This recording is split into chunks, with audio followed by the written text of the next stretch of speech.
quand tu étais enfant, jusqu'à l'adolescence, quels étaient tes rêves? Alors, mon principal rêve, ça a toujours été de prendre soin.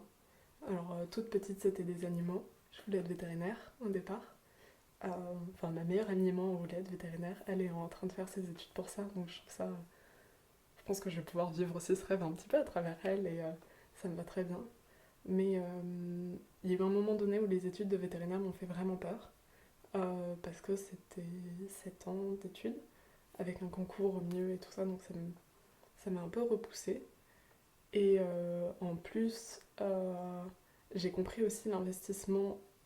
Bon, avec le recul, je me dis, mais à ce moment-là, l'investissement que ça demandait aussi m'a fait peur parce que bah, je connaissais très bien les vétérinaires de Metz, euh, avec qui j'avais pu faire des stages, beaucoup échanger. Ma meilleure amie était très souvent aussi, donc on échangeait beaucoup. Et c'est vrai que eux, ils ont monté vraiment leur cabinet donc ensemble, en couple. Euh, et c'est toute leur vie, leur cabinet. C'est impressionnant. Ils se sont donnés corps et âme. Ils ont monté un truc incroyable où au départ, ils vivaient à l'étage du cabinet et euh, après non, mais où j'avais trouvé ça tellement impressionnant. Et c'était pas comme ça que moi je voyais ma vie, en tout cas. Je l'ai respecté énormément pour ça, mais je me suis dit, oh, ouais, non, en fait, pour moi, ça va être trop. J'ai envie de faire beaucoup plus de choses que mon métier. Donc j'ai eu une phase d'errance où je voulais me diriger vers la médecine, mais sans trop savoir vraiment en fait ce que c'était.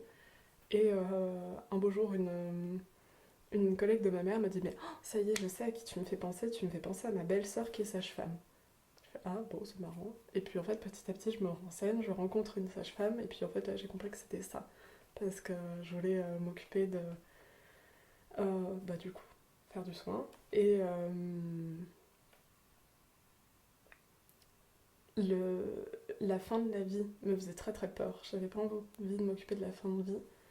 Euh, et je pense que je savais pas à ce moment-là, enfin, que j'avais pas mis le doigt dessus à ce moment-là, mais j'avais besoin d'être dans un moment très important, dans un moment de transition. Et la grossesse, c'est quand même quelque chose, une très grosse transition dans la vie. Et du coup, c'est comme ça que je me suis dirigée là-dessus. Puis après, un autre rêve qui est en cours, c'est d'avoir beaucoup d'animaux et d'avoir des chevaux aussi. Et pour l'instant, je le garde, j'ai pas eu l'occasion pour l'instant, mais on a eu un chat la semaine dernière, donc ça commence. Voilà.